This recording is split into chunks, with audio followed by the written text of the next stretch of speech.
नमस्कार दोस्तों, मैं हूं अनीता और आप सबका एक बार फिर से स्वागत है। आज की वीडियो में हम बात करने वाले हैं कि बैसाख महीने में तुलसी पूजन हमें किस प्रकार से करना चाहिए। वैसे तो हम साल भर में तुलसी की पूजा करते हैं, दिया जलाते हैं, सब कुछ करते हैं, पर बैसाख का महीना भगवान विष्णु की पूजा का माना जाता है, माता लक्ष्मी की पूजा का माना जाता है। बैसाख का, माघ का महीना, कार्तिक का महीना, ये भगवान विष्णु को प्रिय होते हैं। तो इनमें माता तुलसी की पूजा का भी अधिक ही महत्व होता है। तो हमें कौन सी चीज़ें हैं जिनका ध्यान रखना चाहिए वैसाख के महीने में तुलसी की पूजा करते वक्त, तो आज की वीडियो में इन्हीं सब के बारे में जानने वाले हैं। तो आप वीडियो में लास्ट तक ज़रूर बने रहना और वीडियो पसंद आती है तो वीडियो को लाइक ज़रूर कर देना। तो चलिए शुरुआत करते हैं और जानते हैं। तो वैसाख का महीना भगवान विष्णु और माता लक्ष्मी की पूजा के लिए बहुत ही प्रिय महीना है, वो माना जाता है। भगवान विष्णु का बहुत ही प्रिय महीना माना जाता है। तो इसमें तुलसी पूजा का भी बहुत अधिक महत्व है।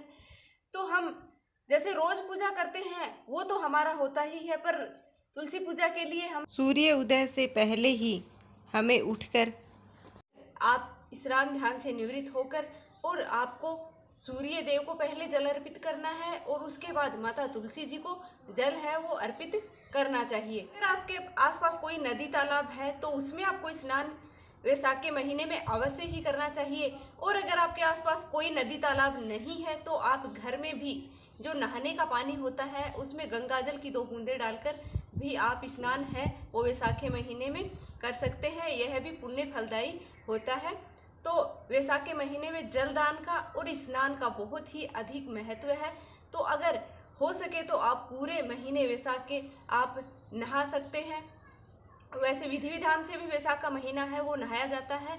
और अगर आप वो नहीं कर पाते हैं तो आपको तुलसी पूजा तो वैसाख के महीने में अवश्य ही करनी चाहिए। सुबह स्नान ध्यान से निवृत्त होकर, और जो तुलसी की पूजा है वो कार्तिक का महीना, माघ का महीना और वैसाख का महीना भगवान विष्णु को अति प्रिय है। तो माता तुलसी की पूजा है वो भी वैसाख के महीने में करना अति ही शुभ फल देने वाला होता है। कल एकादशी थी और आज रविवार है, तो एकादशी और रविवार को तो तुलसी में जल है वो अर्पित नहीं किया जाता है। तो 2 दिन से तो मैंने जल है वो अर्पित नहीं किया है। और बाकी दिया हम जलाते हैं, बाकी पूजा है वो तो हम करते ही हैं। तो ये चीज़ें तो आपको भी ध्यान में रखनी है कि एकादशी और रविवार के दिन तुलसी की पूजा है वो जल अर्पित नहीं किया जाता है। बाकी हम दिया तो लगा ही सकते हैं, तो दिया तो हम लगाते ही हैं। तो एकादशी के दिन तो भगवान विष्णु के लिए माता तुलसी हैं वो निर्जला व्रत रखती हैं। तो इस दिन हमें तुलसी में जल अर्पित है वो नहीं करना चाहिए। और रविवार के दिन भी व्रत रखा जाता है तो इस दिन भी माता तुलसी में जल अर्पित है वो नहीं करना चाहिए। और दिया हम लगा सकते हैं, सुबह और शाम दोनों टाइम हम घी का दिया है वो तुलसी जी में लगा सकते हैं। तो वैसाख के महीने में तुलसी पूजा में हम कौन कौन सी चीज़ें हैं वो विशेष तौर से अर्पित कर सकते हैं। वैसाख के महीने में जलदान का विशेष ही महत्व माना जाता है। तो हमें तुलसी में जलदान है वो अवश्य ही करना चाहिए। और साथ ही हमें तुलसी में तिल है वो भी अर्पित करने चाहिए, क्योंकि ऐसा माना जाता है कि भगवान विष्णु हैं उनके पसीने से ही तिल का उत्पत्ति है वो हुई थी। तो हमें वैसाख के महीने में काले या सफ़ेद तिल जो भी हमें मिलते हैं उनसे हमें तुलसी पूजा में अर्पित है वो अवश्य ही करना चाहिए।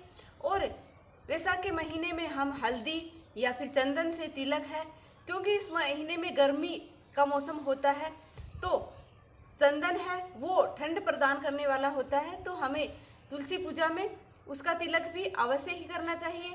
और रोली जो कुमकुम हम तिलक लगाते हैं उससे तिलक हमें करना चाहिए वैसाख के महीने में। विधि विधान से पूजा करके आप कोई भी पुष्प है वो माता को अर्पित कर सकते हैं। लाल या पीला पुष्प है वो आपको माता को अर्पित है वो अवश्य करना चाहिए। और ध्यान रखना चाहिए कि कभी भी हमें खुले बाल करके और तुलसी माता की पूजा है वो नहीं करनी चाहिए। हमेशा बाल बांधकर और सिर ढककर ही माता की पूजा है वो की जाती है। तो इन चीज़ों का भी हमें वैसाख के महीने में ध्यान रखना चाहिए। तुलसी पूजा में आप मौसमी फल जो होते हैं उनका भोग आप माता को लगा सकते हैं, या फिर आप मिश्री का जो प्रसाद होता है उससे भी माता को भोग है, तुलसी माता को भोग आप लगा सकते हैं। और अगर आपके घर की तुलसी है वो सूख गई है तो आप वैशाख के महीने में नई तुलसी है वो आप लगा सकते हैं। वैशाख का महीना भी भगवान विष्णु जी को प्रिय है तो उसमें भी आप तुलसी है वो लगा सकते हैं। जैसे हम कार्तिक महीने में तुलसी है वो नई तुलसी लगा सकते हैं। अगर आपके घर में नहीं है तुलसी तो भी आप लगा सकते हैं। और अन्यथा आपके जो तुलसी है सर्दियों के मौसम में सूख जाती है किसी किसी के यहाँ, तो भी आप नई तुलसी है वो वैशाख के महीने में आप लगा सकते हैं। मैंने यहाँ पर बड़े गमले में तुलसी है माता तुलसी को लगाया है। तो बड़े गमले में अगर आप तुलसी लगाते हैं तो इसकी जड़ है वो आसानी से फैल जाती है और सूखने का मतलब कम चांस होता है। तो आप भी अगर हो सके तो बड़े गमले में लगाएं, अन्यथा आप छोटे गमले में भी तुलसी माता को है वो लगा सकते हैं। और तुलसी पूजा विधि विधान से करके उसके बाद हमें परिक्रमा भी करनी होती है, तो हमें तुलसी की परिक्रमा भी अवश्य ही कर लेनी चाहिए। 7 परिक्रमा तुलसी मैया की करनी चाहिए। और तुलसी माता को वैशाख के महीने में घी का दिया है वो अवश्य ही लगाना चाहिए।